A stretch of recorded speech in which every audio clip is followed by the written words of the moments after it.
Objection!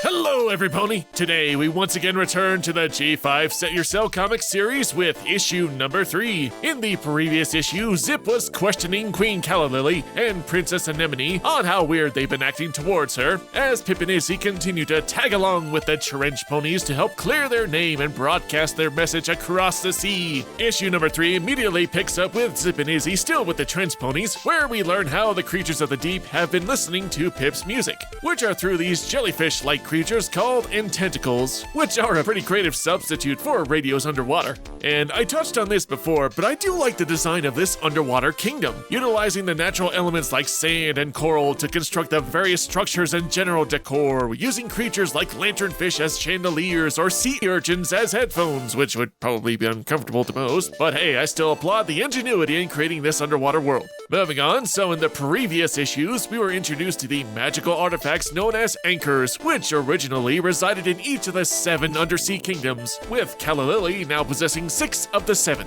leading to the constant conflict between the Queen and the trench ponies for the final anchor, as she believes that they have it, when in actuality, they don't. Pip and Izzy also learned that if all 7 anchors are reunited, it would create a cataclysmic event that would mean the absolute end of the world, where the sea will swallow up the entirety of all Equestria until nothing is left. Granted, that's a worst-case scenario.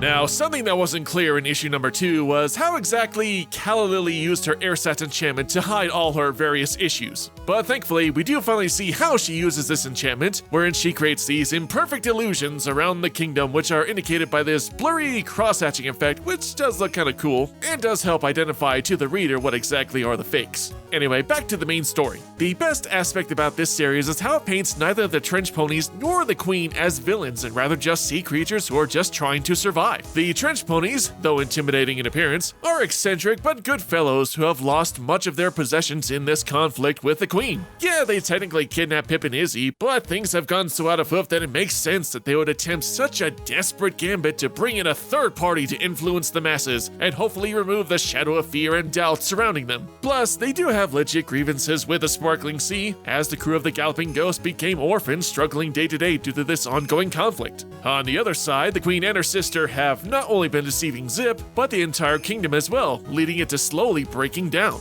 As I mentioned, she's been using the ersatz enchantment to hide any imperfections around the sparkling sea, and the citizens have essentially been living a lie for who knows how long. Calla Lily is using it for selfish purposes to hide the fact that she hasn't found a permanent solution to fixing the problem, and is just trying to save face as a ruler.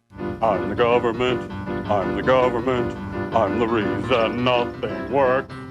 But her actions also come off as a believable motivation. Calla Lily and Anemone's family has had negative interactions with the trench ponies in the past since they were young, and apparently their mother had almost died in one such encounter, essentially haunting them with such an emotional memory. And now Calla Lily, though misguided, is just trying to uphold her family name and prove that she is a good ruler to prevent anyone else from being hurt by any foes. Anemone herself shows some development as she sees the cracks in her sister's resolve, and even she realizes that hiding everything from the world is wrong, and wants the world to know the truth, instead of just taking the easy way out with the enchantment, which she knows isn't going to always be a permanent solution. There's legit emotional distress on both sides, and it makes the story feel more dynamic by having this whole gray morality rather than just labeling one side as the villain. As Pip and Izzy are helping the trench ponies, Zip is doing her investigation of uncovering the Sea Kingdom's mysteries, and I will say this is probably Zip at her best. She's seeing through all the illusions, asking logical questions, and pursues the elements that don't make sense. Izzy is mostly there for comic relief, but Pip herself actually shows off some genuine rulership qualities, displaying empathy and stepping up for the trench ponies as their voice, taking a bold stance to help those in need. Midway through this story, we finally meet the writer of the Galloping Ghost novels named Creeping Jenny, and she— oh dear sweet Celestia!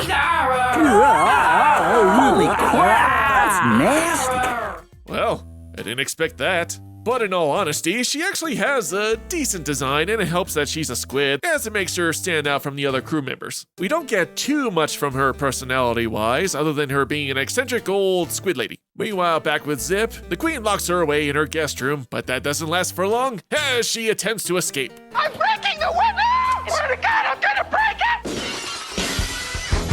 story reaches its climax when Calla Lily uses her Airsat's enchantment to create a duplicate of the last missing anchor, the Shadow Pearl, which creates a massive earthquake that is felt above and below the sea. And the tale ends with the rest of the gang heading down to investigate all the troubles. Overall, this was actually a pretty good comic. I love the storytelling of both sides and expanding the lore, all the while having some decent character development, and the artwork is rather good as well. I'm excited to see where the story goes in the next issues and how it'll all end. Well, that's it for today, guys. Until next time, and see ya!